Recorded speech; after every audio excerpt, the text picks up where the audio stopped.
Good morning. My name is Carol Werner. I'm the Executive Director of the Environmental and Energy Study Institute. We are very glad to welcome you to this EESI briefing this morning on a topic that I think is deserving of considerable attention by policymakers who are serving from across the country as we look at this particular issue of insurance industry perspectives with regard to extreme weather events.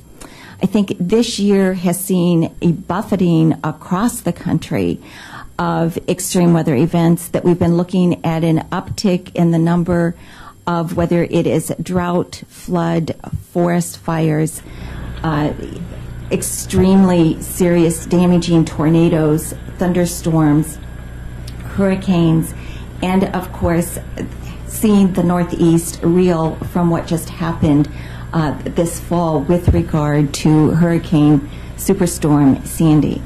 So I think that it has really provided an acute focus for many of us in terms of looking at this cumulative series of events, all of which take an enormous toll upon our country in terms of people, families, communities, our infrastructure, property, so that there is an enormous human and property toll that affects all of us, affects our state governments, our local governments, our federal governments, and obviously all of us as families as we look at our own situations and our communities. So as we think about the fact that this is occurring and has been occurring more and more frequently, how do we do a better job of thinking about making our communities, making our infrastructure, making our families, our property, how do we help make all of this more resilient? Are there better ways to prepare? What's really at stake? What do we learn from the things that have happened that we've seen across the country in all sorts of natural disasters? What does that mean? What does that mean for us as we go forward? So this briefing, we hope, will be the first of a series in terms of looking at ways to better manage this risk. How do we build in greater resilience? What are the stakes? What kinds of costs are we really looking at? In all sorts of areas in terms of what this means in terms of lost economic activity, what it means in terms of individual homes, communities, and indeed our private sector and our insurance sector. What does this mean? So we're going to hear from a very interesting and very expert panel this morning who bring many years of experience in terms of looking at this issue, very carefully watching because of their experience dealing with insurance and therefore having to think about risk. What does this mean for their industry, for their companies? So I am very glad to present our first speaker, who is Frank Nutter, who is the president of the Reinsurance Association of America. Frank has been working, observing, watching, studying, making recommendations, talking to people not only across this country but around the world with regard to looking at disasters, how to deal with resilience. I know that many of us have sought out his voice, have eagerly listened to presentations that he's made over the course of the last 20 years. And so we are very, very glad that Frank is with us today to start off our discussion.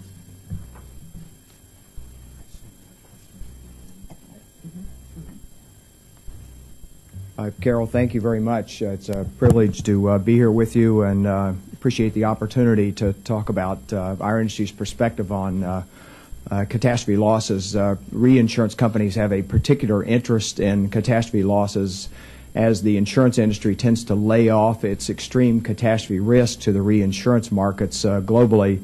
So it's fairly common in these events that the reinsurance community will pick up 50% of catastrophe-related losses, and that will be true in this superstorm, tropical storm, Hurricane Sandy as well.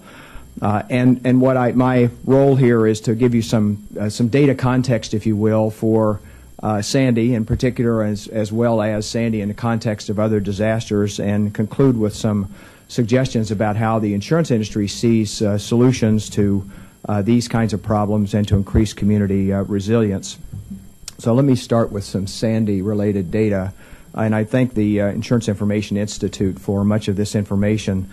Sandy is estimated to be the third most expensive hurricane in the United States in terms of insured losses, following only Katrina and Hurricane Andrew, which was 1992, using 2012 adjusted dollars.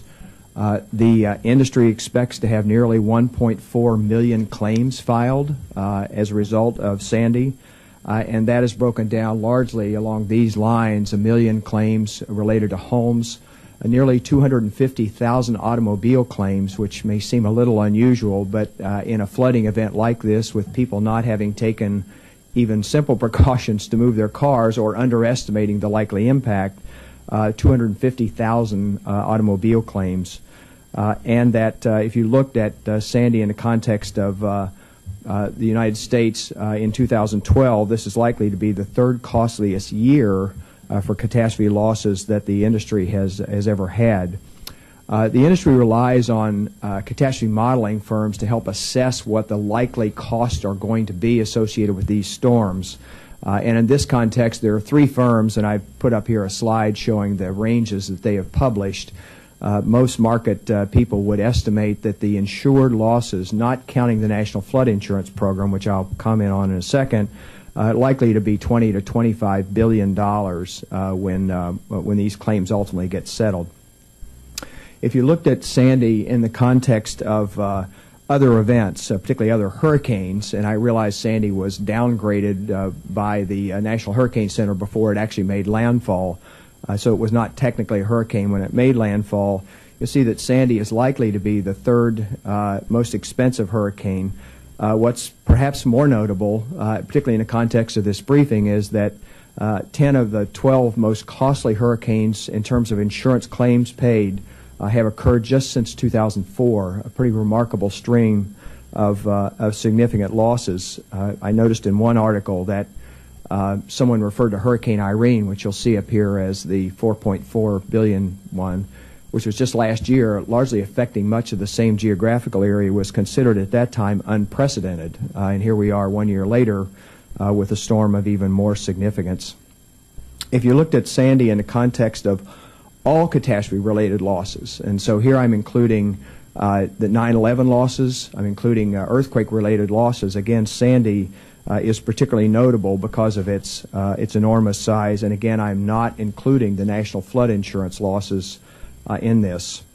And if you looked at Sandy in the context of the world losses, so now I'm talking about the New Zealand earthquakes, floods in Australia, the Chilean earthquake, again a series of fairly significant events in recent years, is that Sandy also will be, I think it says here, the sixth costliest event in global insurance history. So really a remarkable storm from the insurance industry's perspective. If you looked at insured catastrophe losses across the years, what you see here is an uneven pattern, admittedly, but a pretty extraordinary series of events that have cost consumers and the insurance companies a remarkable amount of money over the last 20 years. This slide, and I realize it may be a little hard to see it, this slide is actually the number of events. It's not a dollar slide, but the number of events, and it really shows an obvious trend here. And the trend is broken down by seismic events, which is the lowest, the red column here, which you'll see is largely stable over time, as well as the storm-related events. That would be the hurricane-type events, the hydrological events, meaning flood in particular, the bluish lines, and then the climatological-related events. So there you're talking about droughts in particular. So the trend line is pretty notable here in the United States for increased catastrophe-related events, as well as the losses. And of course, the losses are driven primarily by where the events occurred. And of course, what's happened in this country is people have really been moving into a high-risk area along coastal areas, in particular with with high property values, and in some cases certainly compromising natural habitat that is normally a protective device for properties. I did put this slide up. It's a September slide from the Department of Homeland Security about the National Flood Insurance Program. And again, I realize the numbers are maybe a little hard to read, but what you'll see here is the flood insurance program has about 5.6 million homes insured in this country. The insurance industry does not insure residential flood loss. It's entirely a federal program. And the federal program is heavily concentrated in Florida, Texas, and Louisiana, if you look at the numbers. But of course, you see in New Jersey about 230,000 insured properties, and in New York, 164,000 insured properties. So from the perspective, most people's perspective, you probably would find that in the New York, New Jersey area that it was underinsured for flood loss, even though this is clearly a major flood event. The flood losses, again, the number here, this $7.5 billion is really an estimate, since I don't believe the National Flood Insurance Program has actually released any numbers about this, so take it as a range. There was a public statement made by one flood official that what they were likely to need in the way of additional borrowing was $6 to $12 billion over and above the borrowing that they currently have, and I'll come back to that. I also want to point out disaster assistance declarations made in this country, and again a trend line. 2011 and 2010 were particularly notable as the highest disaster declarations made by a president in history, and as noted on this slide, the average over this period of time, this is 1953 to 2012, is 35 a year, but we haven't had 35 or fewer since 1995. So really the trend is fairly significant increase in disaster assistance funded by taxpayers. Federal disaster aid, an earlier slide I had noted that the governors of New York and New Jersey, in particular Connecticut here, and I gather there was an editorial op-ed in today's Washington Post by them asking the Congress to move more expeditiously on disaster assistance. So what I've tried to provide here was some sense of what they requested, which is broken down by immediate disaster relief and recovery versus long-term planning and resilience for the communities. And the President's request is $60.4 billion, which is really what's pending before both the House and the Senate. And again, that is broken down at about $47 billion in repair and recovery and $13 billion for future-looking, forward-looking mitigation efforts that the administration believes are important, and we certainly would agree with that. I told Carol that I would conclude with some points of things that in our industry we believe would be important to undertake either at the state or the federal level as part of an effort to build more resilient communities, as well as have a forward-looking, not just a retrospective-looking perspective on this. So let me highlight a couple of points here, and perhaps not all these. And Carol, if it's okay, we can come back to these if that would be appropriate. The first is building codes. The building codes are generally dealt with at the local level. There is pending in the House, and I believe Senator Menendez has introduced or will be introducing in the Senate a proposal to provide additional disaster assistance for communities that adopt building codes meeting certain minimum standards. So it's really a carrot, if you will, that would help improve building codes. Unfortunately, the building codes are fairly inconsistent along the Gulf Coast and the Atlantic Coast, and do not fully reflect the extreme weather events. The second thing we would say is risk-based pricing. Insurance should, in fact, reflect risk, the risk assessment. The National Flood Insurance Program does not statutorily reflect the risk that it has, so that program in particular, but we would say the same would be true at the local level for the private insurance sector. The other point I would make, another point I would make here, is this point about using nature. We have an excellent working relationship with a lot of environmental groups, and they point out strongly that nature does in fact provide a natural mitigation factor for disaster losses. Notably, the kinds of losses we just saw where you have a significant storm surge element. So from our perspective, any programs that in fact will do more to enhance the use of natural habitat to protect properties and people would be important. There are several suggestions here about tax credits, revolving funds to help people deal with mitigation measures in their home. We've highlighted the Coastal Barrier Resources Act, which was passed, I think, 26 or 27 years ago, designed to protect natural habitat along our coast. It does tend to get compromised by exceptions being made in the statute by congressional decision. We think that's not a good idea, and there's an opportunity, in fact, built into the supplemental disaster request, an opportunity to fund both land acquisition and restoration of natural habitat for this purpose. And the last thing that I would point out here, we often interact with NOAA on its programs, and one of the things that is consistently and sorely needed is additional funding for both Earth and remote sensing. Satellites have gotten old.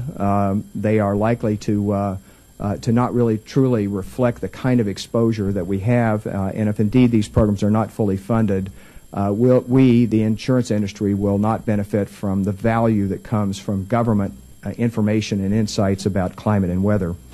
And the last, my last slide is this one. The National Traffic Safety Board investigates airline crashes. And they do a terrific job of one thing, and that is looking at these crashes to try and determine what the factors were associated with a crash so that going forward those can be addressed so that we have improved airline safety. It certainly occurs to me that something like that, where you have an integrated multidisciplinary look at these natural disasters, including local officials, home builders, people from the emergency response community, people from the insurance industry, certainly all levels of government, taking a look at these disasters and trying to come up with a clear sense of what could be improved and what the problems were. So I have routinely begun suggesting that the National Traffic Safety Board is a prototype that could be used in the disaster area. So thank you very much. I look forward to participating in the question and answer, which I think follows the three presentations. Great. Thank you very, very much, Frank.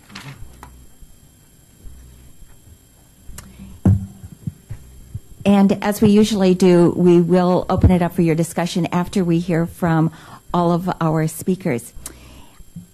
Until we started to work on this briefing, I had not had the opportunity to meet our next speaker, Lindene Patton, who is the Chief Climate Product Officer with the Zurich Insurance Group.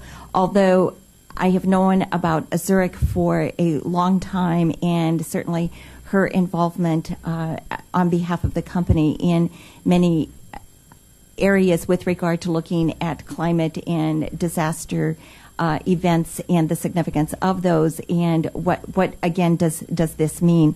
And of course, one of the things that you also saw in terms of Frank's slides, and that I think is so important for us to realize, that as we look at what happens here, I think that many of us are also very much aware of what happens globally in terms of the increased numbers of weather disasters and extreme weather events. And in fact, one of the things that is also always so interesting to me is the very interconnectedness of the insurance and reinsurance industries globally.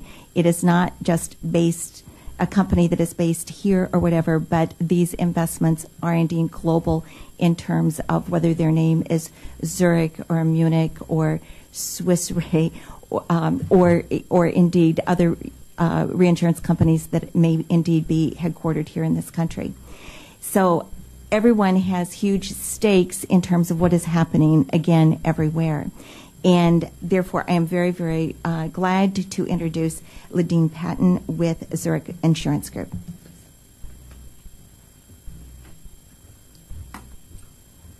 Thank you very much for taking the time out to be here with us to talk about what I will call the climate resilience gap. Fundamentally, I think that Frank has done an excellent job in terms of outlining the magnitude of impacts that are affecting society at large.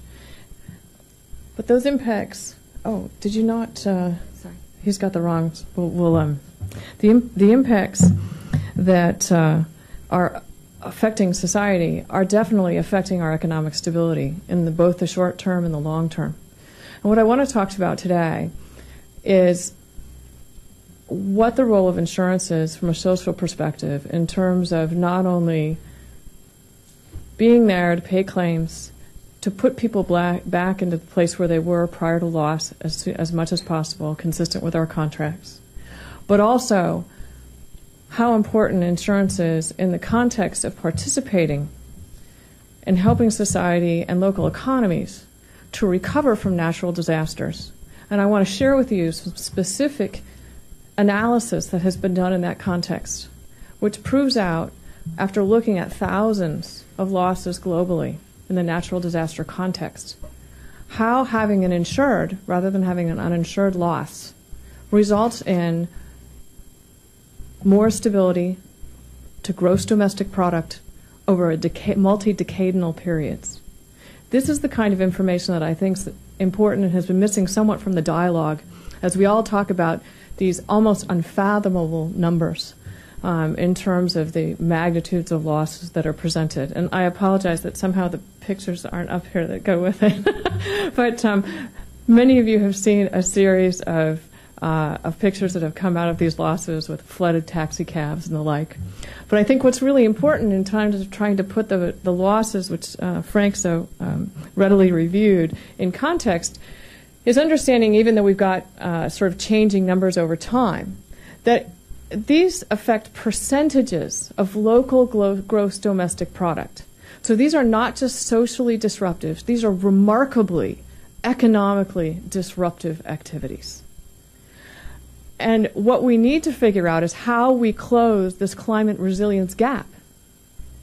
Scientists are indicating that there is a significant potential that we will have a change in weather patterns. It is also quite clear that we have lost what scientists call stationarity. In other words, historical views of the hydrologic cycle are no longer predictive of future views of the hydrologic cycle. And why do you care about that? You care about that because the hydrologic cycle is what forms the basis of the environment in which you exist every day. It determines when it rains, it determines what kind of wind speeds and patterns you have. It determines literally the heat, the cold, the environment in which you live. These are things which we all depend upon, and in fact, these are conditions upon which we base our economic investment patterns. And the majority of our historical economic investment patterns are based on assumptions of stationarity. They are based on the assumption that prior weather patterns reflect future weather patterns. And what we have today is a series of assets which have value and have social and economically assigned values, which are becoming less and less appropriate in their resilience standard, given the changing weather patterns which we face.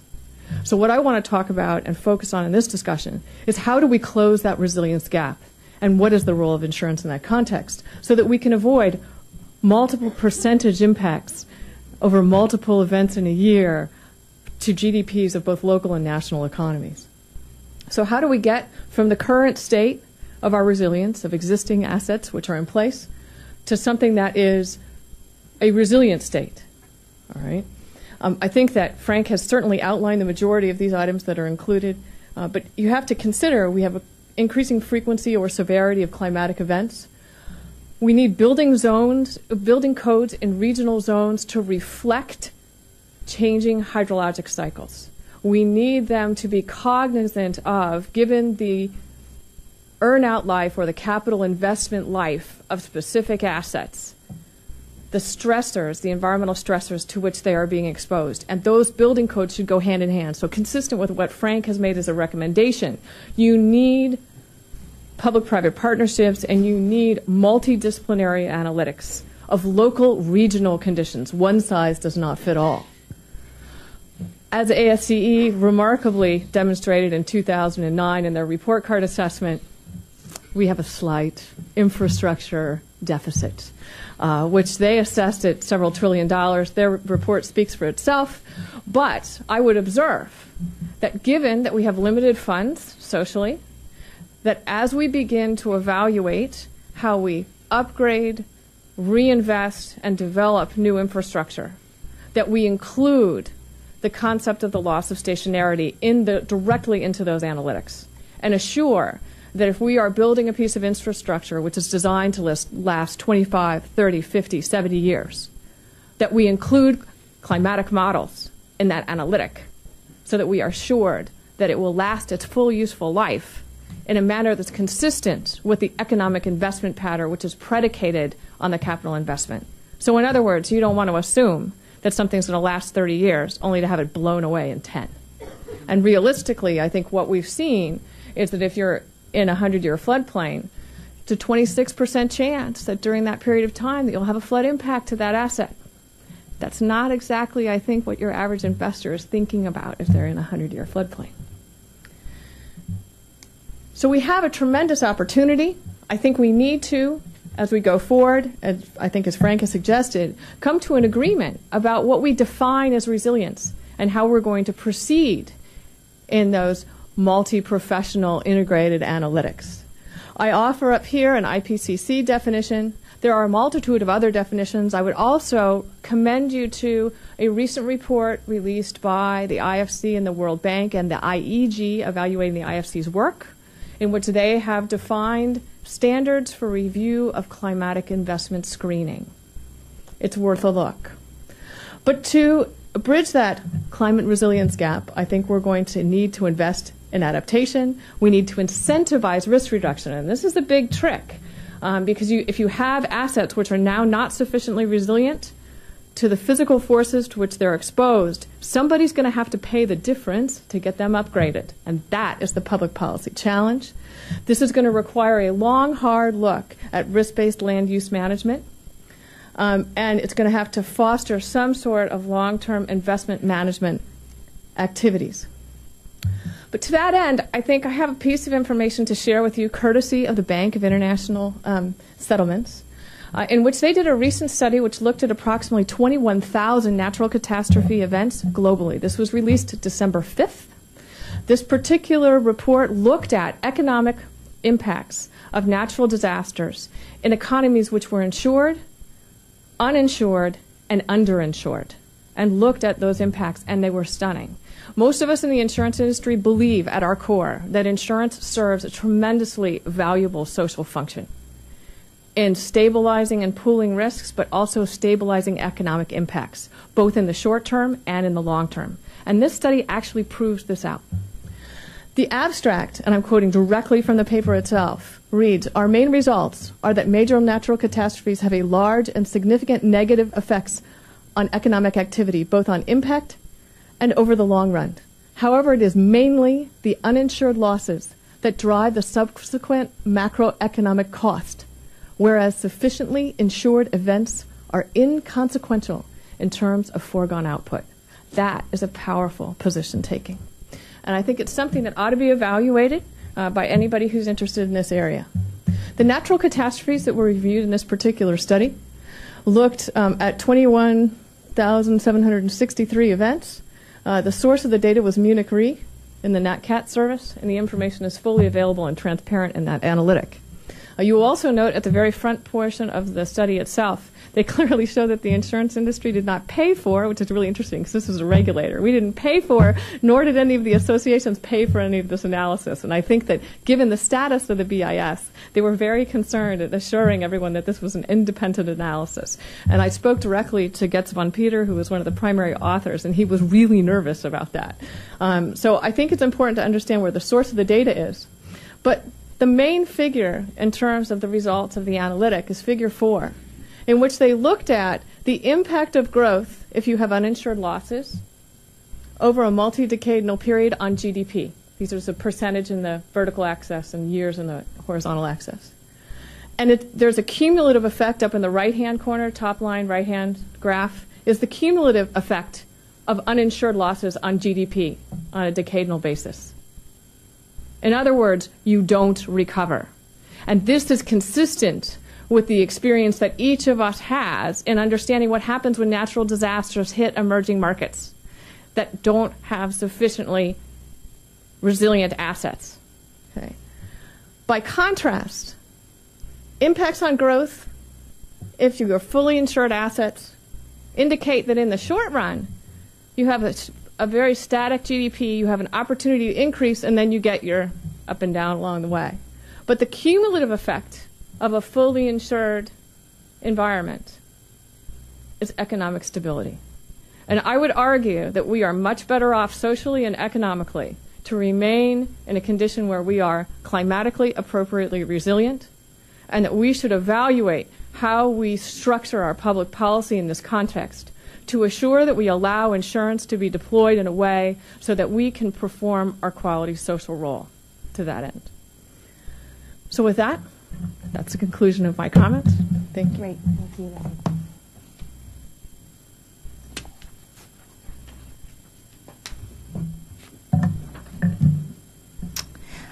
We will now turn to our final panelist, who's Cynthia McHale, who is the director of the insurance program with Ceres.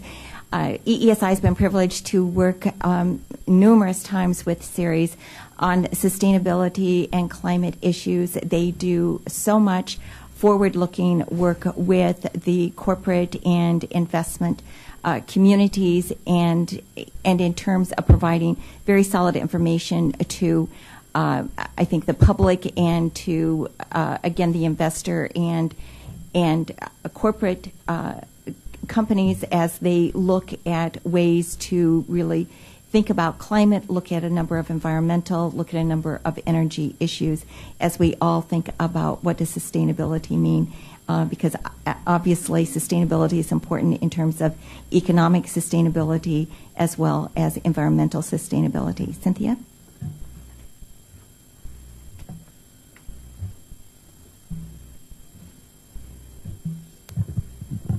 Thank you very much, Carol. And also, I would like to especially thank Frank and Lindene for being here today and representing the insurance industry. I speak often with both of them, and I can assure you they are incredible leaders within this sector. And I'm just thrilled to have them here today speaking about what they know so much about. I'm going to be talking about protecting the U.S. against future economic losses from extreme weather. Recent extreme weather catastrophes are beginning to show us that climate change will be the defining issue of this century. When averages change, extremes usually change with them.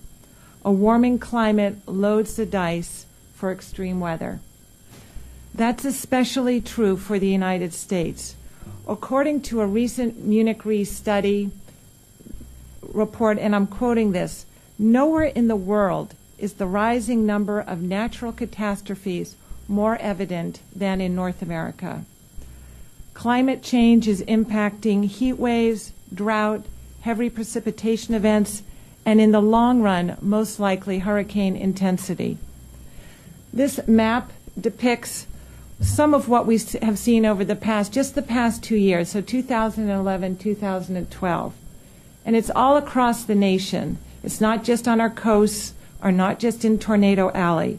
We've had devastating wildfires in the southern plains and in the western states due to record high temperatures and low levels of rain and precipitation.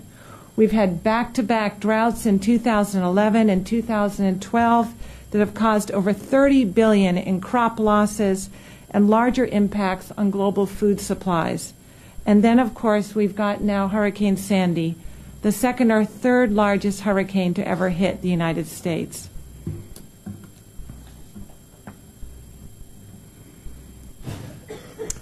Weather catastrophes are costing U.S. taxpayers tens of billions of dollars. The U.S. insurance sector, without a doubt, is at economic ground zero for direct exposure to extreme weather events, as well as potential climate liability lawsuits and risks to insurers' vast investment portfolios. However, and I think this is really a critical point that I want to make, total economic losses from extreme weather events are 2, 3, or 4 times the insured losses. So what we see here on this chart here is the blue line takes us up to the total loss, which, as you can see, in every year is way above the portion there that's insured. The 2012 is an estimate. We don't yet know exactly what the insured portion will be, somewhere probably between 20 and 30 billion. The total economic losses could be upwards of $100 billion. So, huge losses are being absorbed by our federal government, as well as by businesses due to property damage, as well as business interruption, individuals due to damages to their homes and job loss, and local governments due to state-run residual insurance pools, as well as infrastructure losses.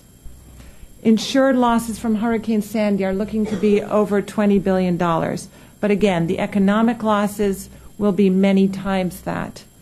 The difference will be paid in part by programs such as the National Flood Insurance Program, the state-run residual markets that I just mentioned, but our federal and state governments will be paying the bulk of that tab. That is, the taxpayers. I'd like to talk, please, a little bit about losses under alternative climate change scenarios. Here we have an example for Florida, where the costs of extreme weather impacts are directly related to the magnitude of global warming, and nationwide may be between 5 and 10% of GDP in the long run. Therefore, an effective response to climate change must combine adaptation to manage the unavoidable, as well as mitigation to avoid the unmanageable or unimaginable. In other words, it's imperative that greenhouse gas emissions be reduced while resiliency efforts are also being accelerated. A recent influential study led by Swiss Re and others, referred to as the Economics of Climate Adaptation, or ECA, makes clear that the need for both adaptation planning and greenhouse gas reduction is urgent and the benefits are compelling. Despite significant uncertainty today about the potential effects of global warming on local weather patterns, there is enough understanding for us to move forward with strategically targeted investments in building resiliency. That much is clear. The ECA report, though, also provides a sobering reminder, and I quote, "Adaptation, no matter how well designed, cannot be a substitute for action to reduce carbon emissions and slow the rate of global warming."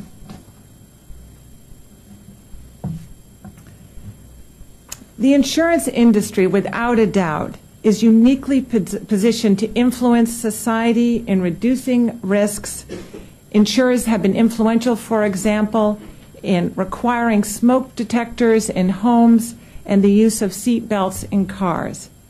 I see climate as an analogous risk. The insurance sector has much to offer and much at stake in helping government and markets to accelerate solutions to better predict and prevent losses from climate change. In our recent series report, Stormy Future for the Property Casualty Insurance Sector, the growing costs and risks of extreme weather events, we lay out a set of recommendations for the insurance sector, many of which have been touched on today by Frank as well as Lindene, so I'll run through these fairly quickly. First, insurers need to boost their understanding of their risk exposure and potential losses based on new and emerging weather patterns, not on historical data. We've turned an inflection point here. Things have changed around us.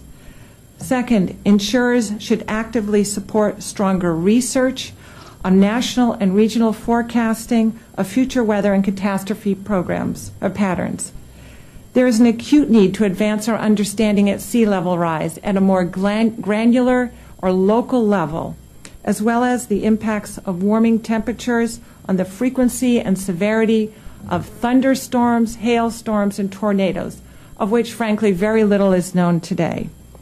Third, insurers should increase their public engagement on climate change resiliency.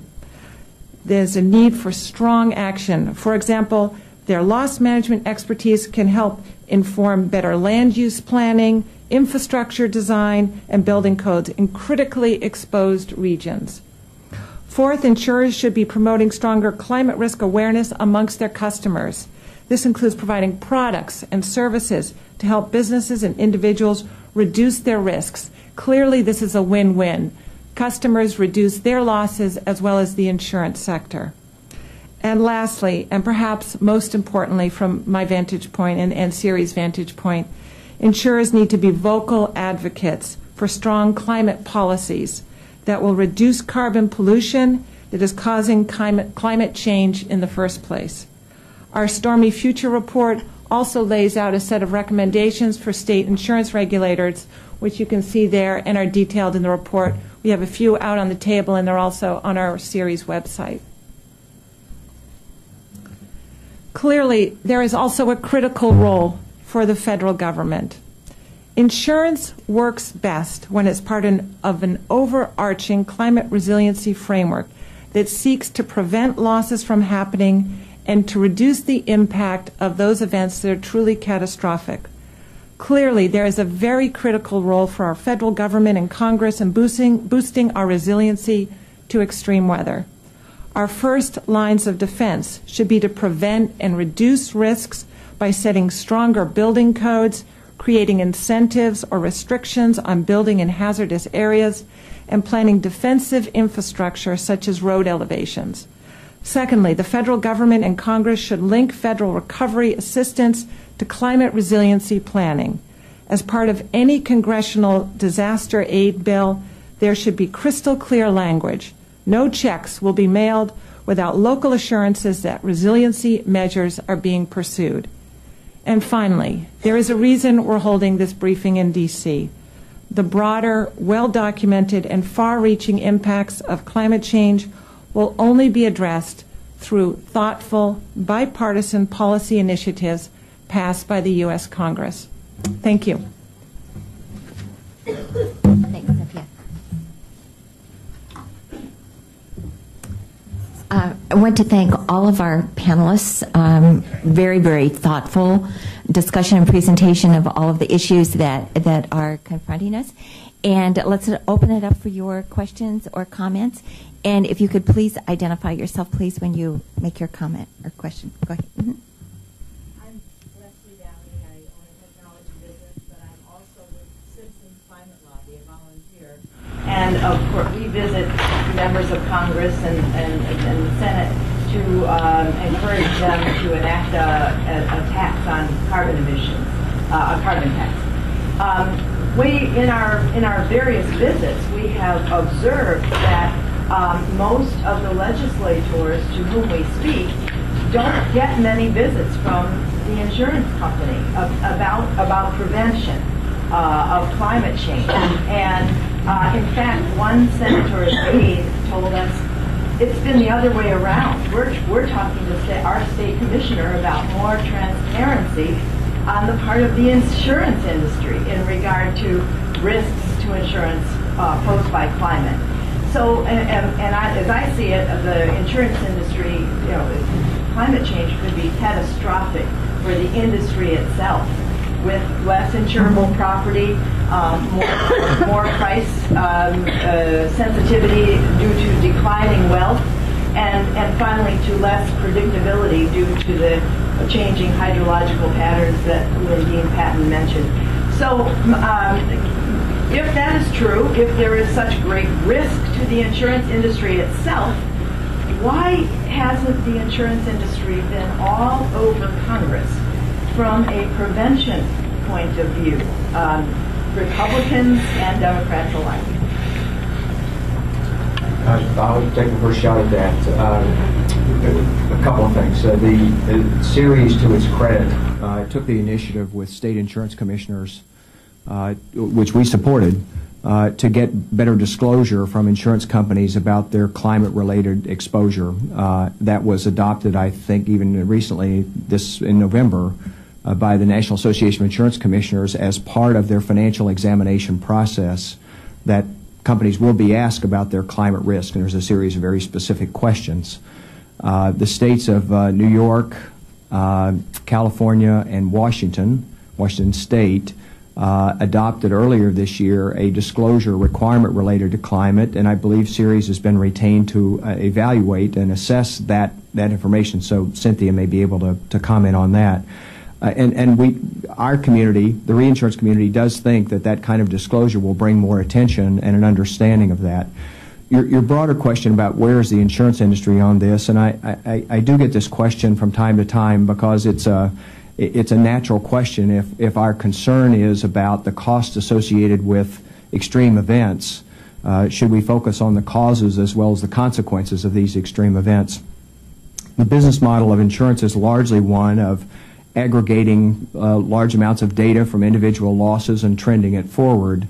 There are a few companies in our industry, several have been mentioned, including Zurich, by the way, Swiss Re, Munich Re, that are fairly progressive about saying that the industry ought to address climate risk looking at the causes of climate risk, carbon emissions or other indices. In the broader industry, however, uses catastrophe modeling as part of its way of assessing exposure and helping establish the prices that it recommends to state commissioners for adoption. And the factor associated with climate, whatever that interpretation means, is relatively small when you look at the broader factors of where properties are built, the value of properties, the cost to repair properties, tends to dwarf whatever that indicator is of climate. So the catastrophe modeling companies that I referenced earlier in one of my slides do in fact have scientists that seek to try and evaluate the current state of science as it relates to climate risk and incorporate it in this catastrophe modeling. But it is it's a small signal compared with the overriding signal of where homes are being built and whether or not they're being built to protect. So the industry, last comment to make, the industry tends to focus on the consequences of that. So the industry focuses on adaptation, which you'll see in the recommendations that I've made, rather than on looking at energy policy. And part of that may be the controversy around the politics around energy policy, where a clear solution to that hasn't really, consensus about that really hasn't emerged. Lindene? And I'll comment very briefly to say that I think, as Frank noted, there are a few companies who've been involved, but primarily looking at adaptation issues. I think one of the challenges is that there are nuanced impacts that a lot of the public don't understand with respect to insurance itself. Insurance is part of the overall economy. I think that's been emphasized. But we're integrated into its existing structure, and as Frank noted, there are a lot of politics that go on with changing that structure fundamentally. There are a lot of options and a lot of choices to be made. But the challenge from a leverage perspective for insurers is that there's what I'll call temporal dissonance between the reality of climate change and the structure of our financial instruments, which is exactly the same what you find in banks and lenders. So if the primary structure that we have is a single-year renewable policy, we are effectively addressing the impacts of climate change through our rating and modeling process, as Frank has said. That doesn't necessarily always address the longer-term issue in terms of a multi-decadal impact.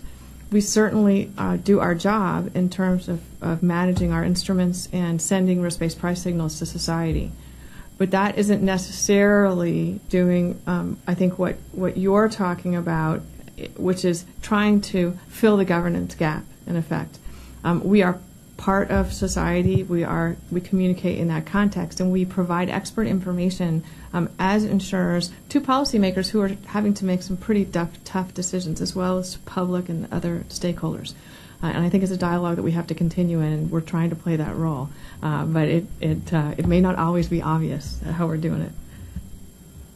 Great, thanks. And I would just mention that was one of the reasons why we wanted to be sure and have this briefing to really help that whole dialogue begin in a very, very serious way.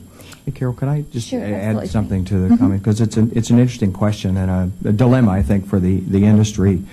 The first is if Congress wants to focus on its own insurance company, the National Flood Insurance Program, and its assessment of climate risk and incorporate that would be a very constructive thing to do, and certainly a leadership role for the Congress Homeland Security National Flood Insurance Program. My recollection is that in the last year of the Bush administration, a report was commissioned looking at climate risk in the flood program, which has yet to be released. And I have no reason to know why it has or hasn't been released, but there's an opportunity where the government has within its own administrative process an opportunity to address climate risk. I do think that storms like Sandy, or any of these storms, really are an opportunity for our industry to learn. So if you say, why is the industry doing something about climate, Well, the industry instead will look at something like storm surge and say, okay, if you have a rising sea level as a result of a warmer climate, what's the storm surge impact likely to be? Well, Sandy is a great learning opportunity for our industry and local officials to look at those kinds of indices of climate change that have a practical impact on where people live and what they get charged for insurance, or in our case, reinsurance to insurance companies. So there are learning opportunities here that is part of the climate discussion. The industry just doesn't tend to go into the energy policy aspect of all that, and that is, well, what do you do about carbon emissions, and what solution is there to that? Okay, Cynthia, quick comment. Thank you, Carol. Yeah, a quick follow-up to Lindene's comment, too, about the timing. I think it's really important that we, work to make sure that our communities remain insurable, that insurance stays active in those markets. I know what we saw following Hurricane Andrew in Florida was sincerely a mass exodus from the state. So while it's true that insurers have, essentially one-year contracts in place, the response following a catastrophe to then pull out because it's no longer deemed an attractive market is not the right strategy in terms of the best interests of this insurance sector, because it means their market's contracted, nor is it, as Lindene pointed out in the study, the BSI study, in the best interests of society to not have active private insurance markets. Great. Go ahead, I'm Ray. sorry if I can add something else to what Cynthia has said. When the National Flood Insurance Program was reauthorized in June or July of this year, it included provisions which we supported for the National Flood Insurance Program to assess laying off risk into the private reinsurance market. So Cynthia's point is well taken about Florida and some of the large national insurance companies being concerned about their exposure to loss in a state at such high risk as Florida. But I can tell you in the reinsurance sector, our sector actually wants to write flood coverage, whether it's from the National Flood Insurance Program or from the private sector. It diversifies the risk that our companies write away from just wind coverage. We would write more earthquake coverage. So our sector, which is the sector that tends to get the heaviest load, if you will, from catastrophe losses, is in fact looking to expand its risk opportunities and writing risk in these areas. Okay. Joe. Do you want to identify yourself, Joe? Joe Browder. And among other things, I've worked on Everglades since about 1960. And I think that everything you all have said and assumed about the relationship between environmental values, resilient nature, and how that relates to development and insurance is a fantasy. I mean, anyone who objectively looks at our Everglades policy can see that whether we're putting in $4 billion, $8 billion, or $30 billion into Everglades restoration, the Corps of Engineers, with the support of federal and state politicians, are actually making urban South Florida less resilient, are supporting strategies to eliminate the remaining buffer marshlands. The environmental community goes along with it because a tiny fraction of the money will actually help some of the natural area. And so they won't interfere with what turns into a big pork barrel project to expand development at the cost of resilience and at the cost of greatly increased risk for urban society. If in our most endangered ecosystem, and in one of our most highly visible societies next to its endangered ecosystem, what we're actually doing is making the society more at risk while providing less resilience from nature and only token amounts of protection for the national interest funds. And at the same time, the local government, after Andrew, code enforcement, oh my gosh, if you rebuilt, you were going to have to rebuild high enough. Within 3 years, the county commission had voted that people who rebuilt high could turn all those spaces into apartments. The reality of what goes on in the ground in risk areas is so far removed from the ideal that's necessary to make what you say work that I think there's a need for a real rethinking. Most of our impulses, political impulses, are pushing things in the wrong direction. Can I comment? I didn't hear a question in there, but I'd like to comment if I could. as Cynthia said, it's part of the reason why many insurance companies do not certainly want to increase their insurance in the state of Florida. The state of Florida has good building codes, very good building codes, and yet that has fostered development in higher risk areas. The problem that we have, I think, in that area and a lot of other areas of the country is the built environment, as opposed to the opportunity presented in a Sandy kind of situation to rethink whether or not you just go in and rebuild or you pay people to rebuild.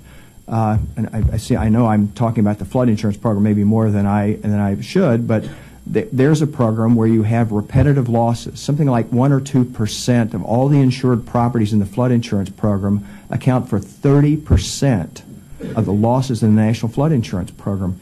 We have to rethink whether or not we're encouraging building, not just by the flood program, or whether or not by suppressing insurance rates. I've made the point that about risk-based rates for insurance, it's really a signal for people about the consequences of the decisions they make about where they build. But states like Florida have a very, part of their economy is real estate development, and real estate sales, and therefore you have, in our view, a concentration of risk in a state that's hard for the insurance market to insure because people don't want to pay, at least what the industry would think of as being rates reflective of risk, including catastrophe risk. So I don't think I disagree with your point. You've called it a fantasy. I don't disagree with your point about the compromises in natural habitat. I think the point is where are our opportunities to restore natural habitat or preserve natural habitat in a way that really protects properties.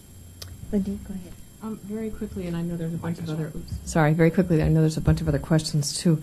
A couple of comments. I think a few of us in the industry have worked really hard to try to make recommendations consistent with those that Frank and I have made to suggest that integrated land use planning is critical. We've also been active proponents of what the industry and what a bunch of scientists call decision support analysis tools. These are typically tools which have been developed out of the intelligence arena. Their capacity is quite sophisticated to do integrated data analysis looking at multiple factor impacts to both natural resources and to building. And I think there are a couple of very good exemplars where these have been used, in particular to specific man-made disasters or the consequences of some particular man-made disasters. They have also been used in some specific applications to try to evaluate comparative cost-benefit analysis for natural resource restoration as contrasted with gray infrastructure development. And I would commend you to look at the study which has been done by one of Frank's members, Swiss Re, along with McKinsey and through ECA, and the energy company called Entergy, which, while it is not a transferable study in any way, they looked at a methodology for evaluating the costs and benefits for investing in resilience in the Gulf, in a region where they were, and how to prioritize particular types of investments given some specified factors about what they wanted to protect. But in particular, they were looking at land use policies and looking at options for restoration of natural resources. So I think there's a lot of work to be done, but there are some people who are working on specifically cost-benefit analytics and decision support analysis tools. And our industry, I believe, is actively involved in helping to improve those tools and needs to continue to do so to give public policymakers more tools with which to appropriately evaluate their options. Because I think right now, especially in a local context, most of the people who are making land use decisions don't necessarily have access to the kind of data that I shared today. And obviously, no amount of insurance is ever going to make a bad risk a good risk. It just doesn't.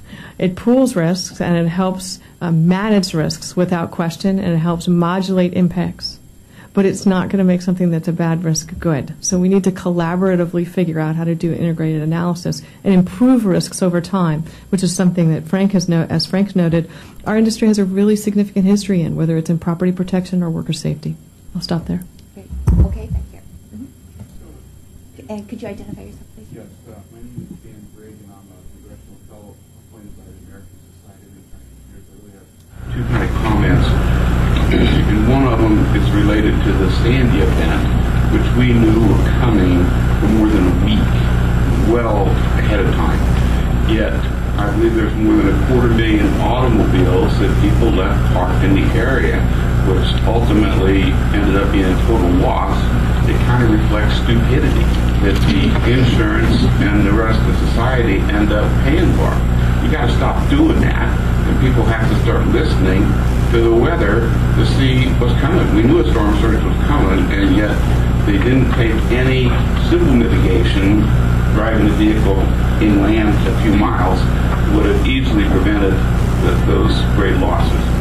And the other thing is, one of the graphs, of course, shows the number of disaster declarations by the president, and I'd offer you too, that's a very poor benchmark for how bad events are. Because, the first thing, at the drop of a hat now, the governor is looking to shift the cost of that to the federal, and they'll declare anything that they can squeak through and call that a national event. And it's not really measurable compared to the things. So that's a changing standard reflects that increase. And I would agree they're getting worse, and there's probably more of them, but the way the chart reflects the data, it has a really strong bias to shift costs again from state governments to the federal government. Sure. Okay, there was a question back here. All right. I think you touched upon it a little bit. My name is Jackie Preston from Castle Associates. So we're talking about underinsured and non-insured assets, and you've discussed access to information. I think it was really interesting. You said that a lot of folks don't have that access to information, and then we have the problem of the application of that information to an actual financial product. Where I'm confused here is, it's my understanding that the reinsurers have been using climatic modeling for over a decade. And I know that you can't perfectly map out, this isn't a linear change in terms of what the changes to our hydrologic structure is going to be and everything else, but it's been around. But then you said today that it's actually, with respect to the insurers, only a small component of their catastrophic modeling. There's a little bit of a disconnect there. So I was just wondering, is there still an information access issue between the reinsurers and the insurers, or is the problem that the insurers actually can't use the climatic modeling data because of local statutes? We're familiar with the statute in North Carolina that actually bans the use of non-linear changes. And then second to that, could the proliferation of this information or the forced use of this information at both the insurance level and then also the localities actually improve this issue of underinsured assets? Because if it's only an access issue, then I think that's solvable. But if there's something else, if the contention of climate is a big deal, then maybe we can change that. Yeah. Sure. The disconnect, I think, is really this. The climate models that you're talking about are primarily government climate models. The industry doesn't run climate models. And the climate models tend to be spatial, meaning very, very large geographies, and long-term, looking at 30, 40, 50-year, or 100-year developments. The business model, the catastrophe models that insurers and reinsurers rely upon, of course, tends to look at a financial product that's a one-year financial product, whether it's an insurance contract on your home or a reinsurance contract, and, of course, very geographically narrow. So the disconnect tends to be long-term spatial climate models and the needs of an industry that's looking at narrow geographical points. What these catastrophe models try to do, though, is to take the state of knowledge in the science, storm surge, sea level rise, whatever it would be, and incorporate that, including looking at topographical information about local areas to try and assess what the risk is. So I don't think there's a disconnect between insurers and reinsurers as much as it is the challenge of trying to stay on top of our understanding of what's happening caused by climate change or caused by just changes in weather in conjunction with where people live. My point really before was that the climate, whatever you think of as being a climate factor, is just overwhelmed in this analysis by the fact that you've got an enormous amount of wealth built in high-risk areas and in coastal areas, and and then you have costs associated with rebuilding, that tends to overwhelm whatever the climate risk factor is. But it is not to suggest that insurers, reinsurers, these cat modeling companies are not trying to assess the potential increase in storm surge in the Gulf Coast or in the Northeast or that kind of thing. So it's, in other words, the consequences of climate change was really what the industry has to focus on to try and get a practical application of that information. One just quick thing to add, and Frank, tell me if I'm incorrect here, but my understanding is that, and I agree with you, there's not a disconnect between the reinsurers and the insurers on this issue, but that many of the perils that are related to changes in weather patterns and global warming, such as droughts or wildfires, for example, those are, I believe, not modeled losses. Is that not true? I mean, so, for example, hurricanes are modeled events, very much looked at and well understood by the sector, the insurance sector. But there are other perils that just today and historically have not been the subject of great scrutiny. So there's an information gap there as well. But tell me if I've missed something. No, well, I think you're right. Let's take drought. I mean, largely the drought associated with what we've seen in the last couple of years in farming is really a private-public partnership between the government and the industry with regard to crops. So there's a federal crop insurance program run by the Department of Agriculture. To my knowledge, it's not modeled, if you will, in terms of pricing, but the pricing is really determined by the government, not by the private sector. Wildfires would be a different kind of thing. I suspect wildfires taken into consideration as companies look at the exposure they have in areas known to have a wildfire risk. But then again, as we've seen in so many wildfires, they're in areas that are lightly populated. So it's not the kind of overwhelming risk exposure that you'd have with hurricanes or floods. Lindene? I have a couple of comments that might be relevant. I think what some of your question and comment points up that there is a hole in the science with respect to the quality and the ability to do downscaled models. So what Frank was noting is that primarily the climatic models not only are temporally slightly different than what you need for natural catastrophe models, but they're spatially different. So if you have a climatic model which is focused on a 200-kilometer range, it is not co-located with public policy decision taker authority. So in other words, it means nothing to them. So if somebody is a local building planner and they're being asked, should I approve and permit a particular development on a coast, and all they have is something which says generally within a 250-kilometer range, something might happen someday within the life of this building, how are they going to prioritize decision-taking with that piece of information against another piece of information that says that or asserts that this will result in X dollars of revenue without a concomitant sort of downscaled model that could be converted into an estimate of loss that will also accompany that economic development. Okay, so that would be number one. So I think we have a hole which scientists are desperately trying to fill at this point in terms of improving the downscaling of those climatic models so they are meaningful to decision takers. Secondly, I think your question was, is there more than just understanding the models? Is the problem more than models? And I think the answer is absolutely. I think that we have a series of laws and statutes and social structures which are formed as a result of history and as a result of series of social agreements. And those clearly reflect certain expectations about the environment. And as we live in the environment, humans generally have managed to change that through land use development or other activities. But when we've made those laws, we've given the government, especially in this country, particular authorities to take action and specify the basis upon which they can take decisions. So while you could say that there are other factors at play, I would suggest that there are opportunities, some of which have been mentioned here with respect to NFIP, some of which exist with respect to the agriculture bill, in which there could be adjustments to statutory language which allowed or required decision-taking to reflect some particularly amount of agreed science, or certain aspects of that science which reflects climatic impacts.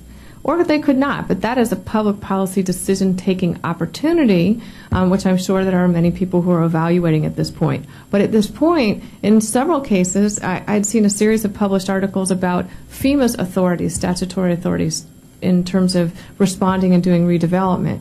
And while there is an opportunity for someone to petition to ask for rebuilding to more than building codes that exist at the time of disaster, the fallback position of the statute, as I understand it, is that rebuilding can only occur to the prior building code, even if a building code was changed after the disaster, unless a series of petitions are made to the head of FEMA, which prove up in those petitions that there is a specified class of values to doing more than the old rebuild. And that's a significant process to follow. So as I had said in my initial presentation, there are some developments which are occurring on a global basis in which parties are suggesting, like the World Bank and IFC, climate screening criteria which might be helpful in evaluating public policy options for a multitude of people in terms of looking at our current statutory structures. So I think that a combination of improving decision support analysis tools, but also improving the science, which helps do analytics or provide feed-in data in a way where the results of the science are coextensive with the decision-taking authority. That's where I think we're going to get a little more action-driven and a little more comfort on the part of public policymakers and on the part of citizens that wise, cost-conscious, and beneficial decisions are being made that are economically and ecologically protective. Okay, right here. I'm Chris Baer. I'm with HDR.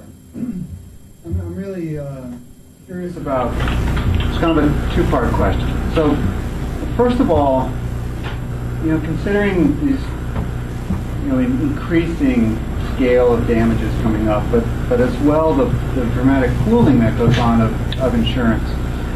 I'm curious whether you think the price signal to individuals who may be wanting to take mitigation measures, individual companies, communities, individual persons, if that price signal is enough to make those mitigation measures, or if we've heard comments before, if the change in your insurance premium is just not high enough to you can sell an apartment. So that's the first part.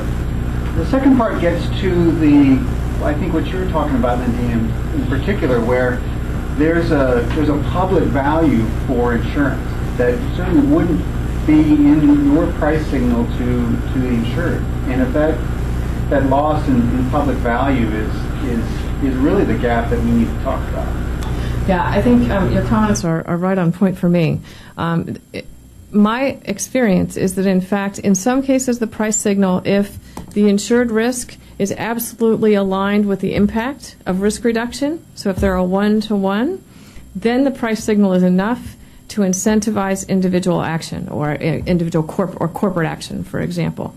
But when the impacts of a particular event which trigger insurance are beyond that which is the scope of the insurance, that's when you begin to have a challenge about that investment. And I think the challenge that you have with natural disasters and with other types of climatic events, whether they're full-blown disasters or something in between, is that not all of the impacts are insured, nor are they all insurable.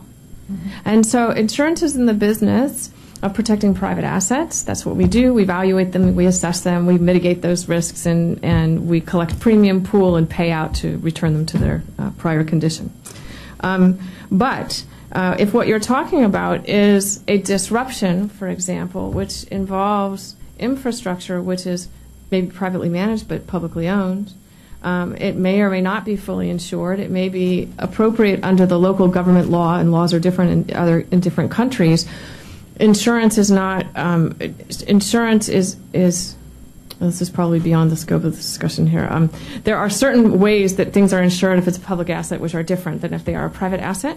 But you're right that the price signal, as the insured risk becomes a smaller and smaller component of the impacted loss, the less sensitive the price the recipient of the price signal is. And so when you begin to have less and less insured assets, we have less and less leverage, which gets, I think, to this overall perception about, well, where are we? Well, we're here. We keep screaming. We keep saying we need to invest in these resilience issues.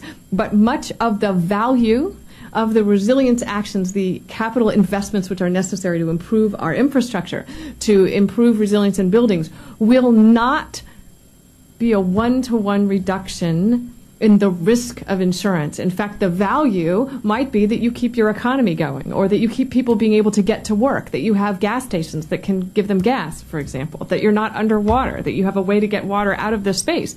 But that does not necessarily change the loss that would be impacting the insurance. And only when the loss or the frequency of loss is changed in terms of magnitude or in terms of severity or frequency, is there a way to send a reduced risk-based price signal. So some of the loss that people want to avoid are not insured components of the loss. And this is why, while insurance, I believe, is an incredibly important part of the puzzle, it is not the only piece, and we have to work collaboratively. Can I add something Sure, go to ahead. that?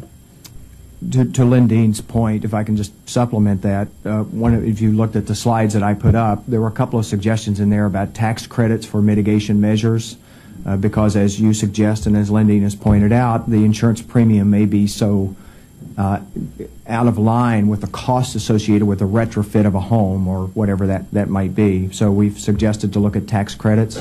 There was a suggestion about some sort of revolving fund, so maybe community grants where there would be revolving funds available for people to in fact mitigate that.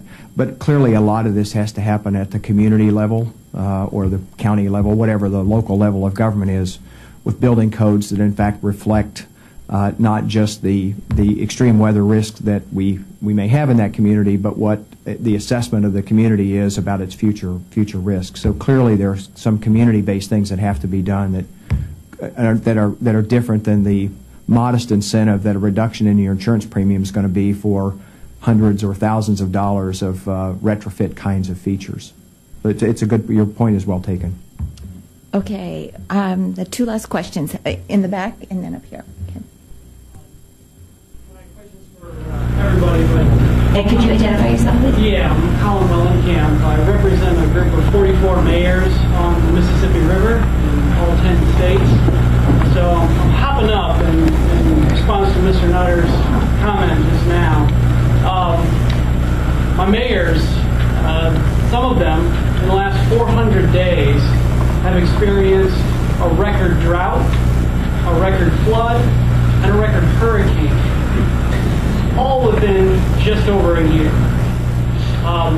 One mayor who's on my executive committee, Mayor of Adelia, Louisiana, the economy of his town was almost completely destroyed between right now and last Thanksgiving, just because of the drought, everything that's been happening to his town. 20% of his revenue comes from a energy plant that is on the Mississippi River. It's insured. They have tried to do things that are adapting the plant to these climatic changes. They see the future, they can see what's coming, they're making changes and spending money.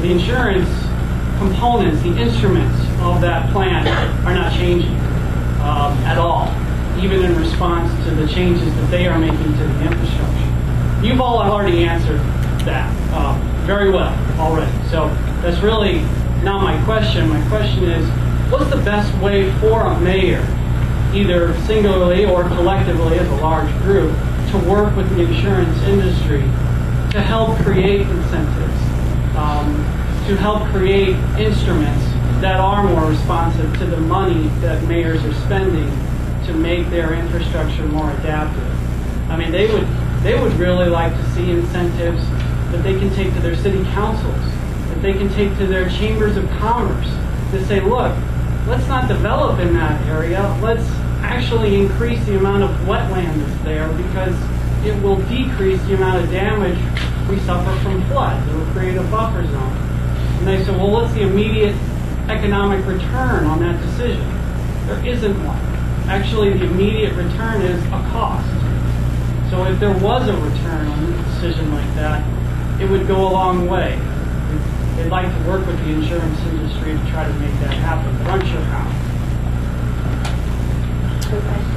It is a good question. It's a hard question. My first advice would be go talk to the Zurich Insurance Company and see if you can't get a more responsive insurer to your needs. There clearly are insurance companies that focus on loss reduction as part of their business model, a key part of their business model. And obviously, I don't know who this community or any of these communities are specifically insured with, but in that specific instance, perhaps whether it's an insurance broker or an insurance company that really does focus on hazard mitigation as a key part of its business model would be my practical advice. The second would be the industry. The industry obviously has lots of players in it. I mean, there are thousands of insurance companies. There are obviously some major insurance companies. Probably the better thing to say is to really to talk with the insurance community that serves the states or local communities you have there, and see if we can't specifically pull together some sort of task force that really does look at the local exposure and what would be the industry be responsive to. State insurance departments tend to be also a key player in doing something like that. So I think my answer would be I'd be happy to follow up with you to see if I can help facilitate a dialogue with the insurance community that really serves that community. And I would offer that I, like Frank, would be happy to talk to you about, if there is a possibility. But I'll make a couple of other observations which are not applicable and have not been done largely in the U.S., although occasionally they are done.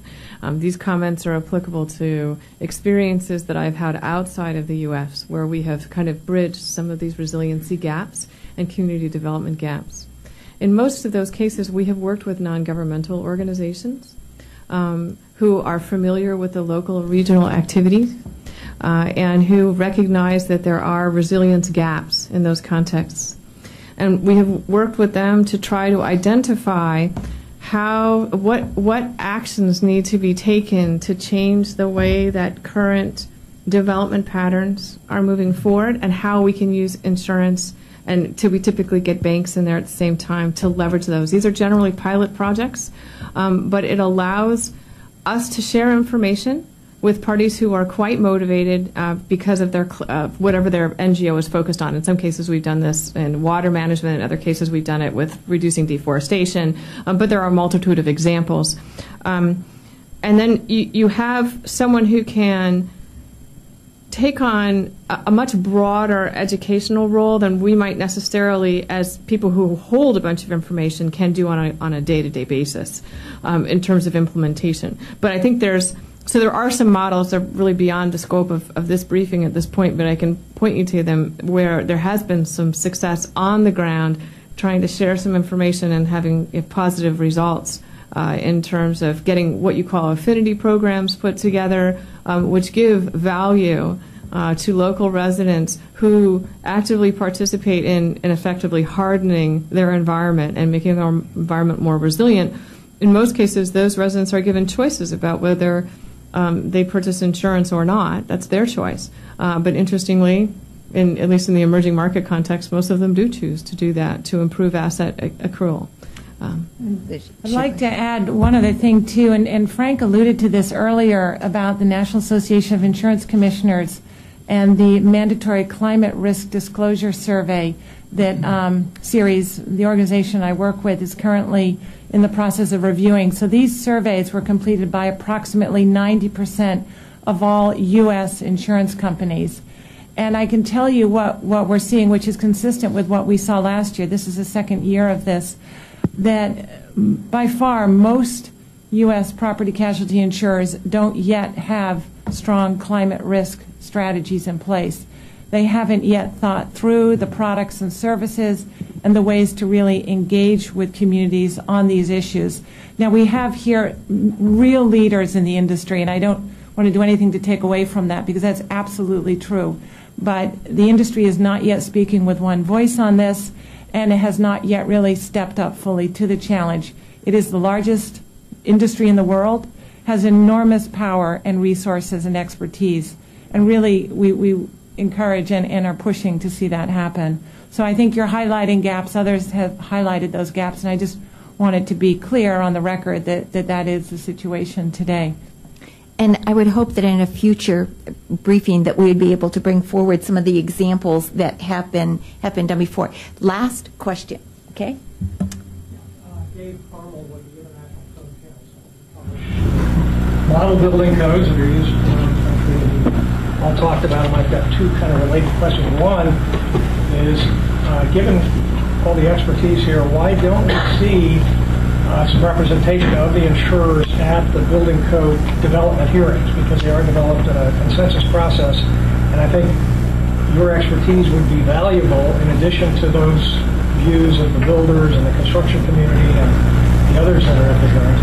The second, and even more important, the big problem now is not, we publish new building codes every 3 years, and they do reflect the history in Florida and other natural disasters. The big problem now is the opposition at the local level to adopting the latest building codes. It's coming from builders, realtors, that community, and we really could use the help of insurers at in those local fights for adoption of the latest building codes, but we really don't see the insurers as part of those coalitions. If I could comment on that. In terms of the latter one, I would highlight the role that there's one organization in the industry called the National Association of Mutual Insurance Companies, which has taken a leadership role in seeking federal legislation that would provide incentives for states to adopt the building codes that your organization does develop. And frankly, we think that's a wonderful way to try and provide some incentives for states to do that. I'm a little surprised to hear you say that you don't see the industry engaged. The Institute for Business and Home Safety, that's headquartered in Tampa, is an insurance industry funded organization. I know they focus on building code and building code development, but if you're not seeing them or you're not seeing insurance representatives, that's unfortunate, and we really ought to do something about that. So I'm happy to talk with you afterwards and talk about how to make sure they are engaged. Great. So hopefully we're all going to see a whole lot of work getting done moving forward in many different pieces of this puzzle. Clearly, it's I think, very clear the different kinds of partnerships and learning that needs to go forward as we try to really make a difference for thinking about how we address these problems that are confronting the country as a whole. And I want to once again thank our panel very, very much. That was terrific. And I also want to mention that the presentations and a video of the briefing will be available on EESI's website. And so if you also have other questions, please feel free to follow up with us at EESI, or we can connect you with the speakers. So thank you very, very much for being here, and thank you again to our wonderful panel. Thanks.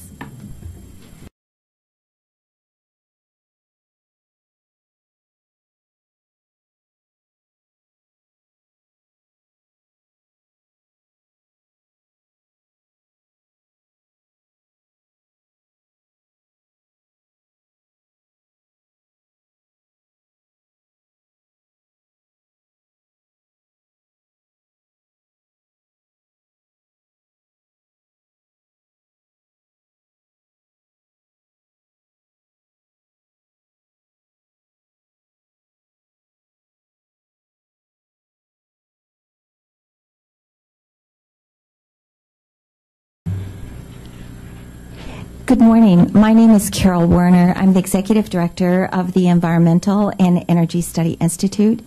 We are very glad to welcome you to this EESI briefing this morning on a topic that I think is deserving of considerable attention by policymakers who are serving from across the country as we look at this particular issue of insurance industry perspectives with regard to extreme weather events. I think this year has seen a buffeting across the country of extreme weather events that we've been looking at an uptick in the number of whether it is drought, flood, forest fires, extremely serious damaging tornadoes, thunderstorms, hurricanes, and of course seeing the Northeast reel from what just happened this fall with regard to Hurricane Superstorm Sandy.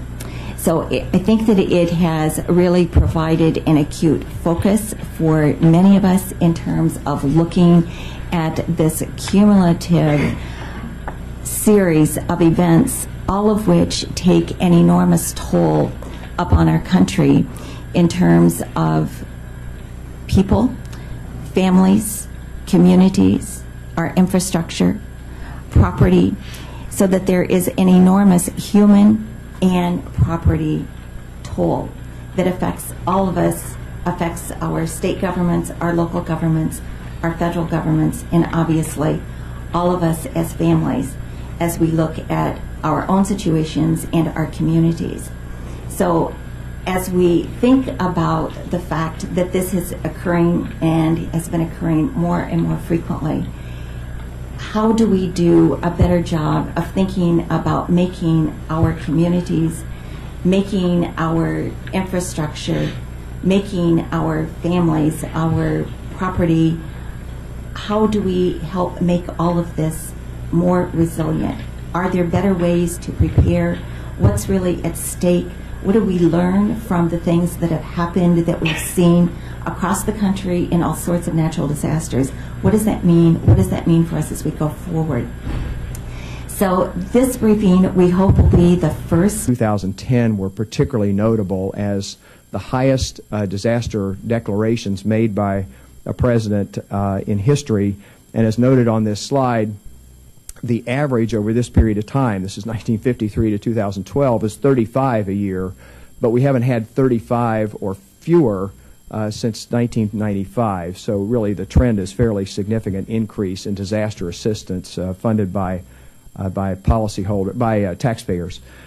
Federal disaster aid, an earlier slide I had noted that the governors of New York and New Jersey, in particular Connecticut here, and I gather there was an editorial op-ed in today's Washington Post by them asking the Congress to move more expeditiously on disaster assistance. So what I tried to provide here was some sense of what they requested, which is broken down by immediate disaster relief and recovery versus long-term planning and resilience for the communities. And the President's request is $60.4 billion, which is really what's pending before both the House and the Senate. And again, that is broken down at about $47 billion in repair and recovery and $13 billion for future-looking, forward-looking mitigation efforts that the administration believes are important, and we certainly would agree with that. I told Carol that I would conclude with some points of things that in our industry we believe would be important to undertake either at the state or the federal level as part of an effort to build more resilient communities, as well as have a forward-looking, not just a retrospective-looking perspective on this. So let me highlight a couple of points here, and perhaps not all these. And Carol, if it's okay, we can come back to these if that would be appropriate. The first is building codes. The building codes are generally dealt with at the local level. There is pending in the House, and I believe Senator Menendez has introduced or will be introducing in the Senate a proposal to provide additional disaster assistance for communities that adopt building codes meeting certain minimum standards. So it's really a carrot, if you will, that would help improve building codes. Unfortunately, the building codes are fairly inconsistent along the Gulf Coast and the Atlantic Coast and do not fully reflect the extreme weather events. The second thing we would say is risk-based pricing. Insurance should, in fact, reflect risk, the risk assessment. The National Flood Insurance Program does not statutorily reflect the risk that it has, so that program in particular, but we would say the same would be true at the local level for the private insurance sector. The other point I would make, and Hurricane Andrew, which was 1992, using 2012 adjusted dollars. The industry expects to have nearly 1.4 million claims filed as a result of Sandy. and that is broken down largely along these lines: 1 million claims related to homes, nearly 250,000 automobile claims, which may seem a little unusual, but in a flooding event like this, with people not having taken even simple precautions to move their cars or underestimating the likely impact, 250,000 automobile claims. And that if you looked at Sandy in the context of the United States in 2012, this is likely to be the third costliest year for catastrophe losses that the industry has ever had. The industry relies on catastrophe modeling firms to help assess what the likely costs are going to be associated with these storms. And in this context, there are 3 firms, and I've put up here a slide showing the ranges that they have published. Most market people would estimate that the insured losses, not counting the National Flood Insurance Program, which I'll comment on in a second, likely to be $20 to $25 billion when these claims ultimately get settled. If you looked at Sandy in the context of other events, particularly other hurricanes, and I realize Sandy was downgraded by the National Hurricane Center before it actually made landfall, so it was not technically a hurricane when it made landfall, you'll see that Sandy is likely to be the third most expensive hurricane. What's perhaps more notable, particularly in the context of this briefing, is that 10 of the 12 most costly hurricanes in terms of insurance claims paid have occurred just since 2004, a pretty remarkable string of significant losses. I noticed in one article that someone referred to Hurricane Irene, which you'll see up here as the $4.4 billion one, which was just last year, largely affecting much of the same geographical area, was considered at that time unprecedented. And here we are 1 year later with a storm of even more significance. If you looked at Sandy in the context of all catastrophe-related losses, and so here I'm including the 9/11 losses, I'm including earthquake-related losses. Again, Sandy is particularly notable because of its enormous size, and again, I'm not including the National Flood Insurance losses in this. And if you looked at Sandy in the context of the world losses, so now I'm talking about the New Zealand earthquakes, floods in Australia, the Chilean earthquake, again, a series of fairly significant events in recent years, is that Sandy also will be, I think it says here, the 6th costliest event in global insurance history. So really a remarkable of a series in terms of looking at ways to better manage this risk. How do we build in greater resilience? What are the stakes? What kinds of costs are we really looking at in all sorts of areas in terms of what this means in terms of lost economic activity, what it means in terms of individual homes, communities, and indeed our private sector and our insurance sector. What does this mean? So we're going to hear from a very interesting and very expert panel this morning who bring many years of experience in terms of looking at this issue, very carefully watching because of their experience dealing with insurance and therefore having to think about risk. What does this mean for their industry, for their companies? So I am very glad to present our first speaker, who is Frank Nutter, who is the president of the Reinsurance Association of America. Frank has been working, observing, watching, studying, making recommendations, talking to people not only across this country but around the world with regard to looking at disasters, how to deal with resilience. I know that many of us have sought out his voice, have eagerly listened to presentations that he's made over the course of the last 20 years. And so we are very, very glad that Frank is with us today to start off our discussion.